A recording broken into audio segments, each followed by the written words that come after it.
बिस्मिल्लाहिर्रहमानिर्रहीम। अस्सलाम वालेकुम दोस्तों, मैं देसी हर्बल पी के चैनल की तरफ से हाज़िर हूँ एक नई वीडियो के साथ। आज की हमारी वीडियो का टॉपिक है बादी और खूनी बवासीर का इलाज। बहुत ही आसान नुस्खा है। वीडियो शुरू करने से पहले हमारे चैनल को सब्सक्राइब करें और साथ ही बेल आइकॉन को दबा दें ताकि हमारी नई आने वाली वीडियो का नोटिफिकेशन आपको मिल सके।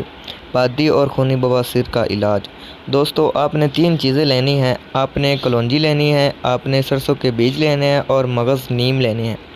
दोस्तों, कलौंजी आपने 70 ग्राम लेनी है, मगज़ नीम आपने 100 ग्राम लेने हैं और सरसों के बीज आपने 100 ग्राम लेने हैं।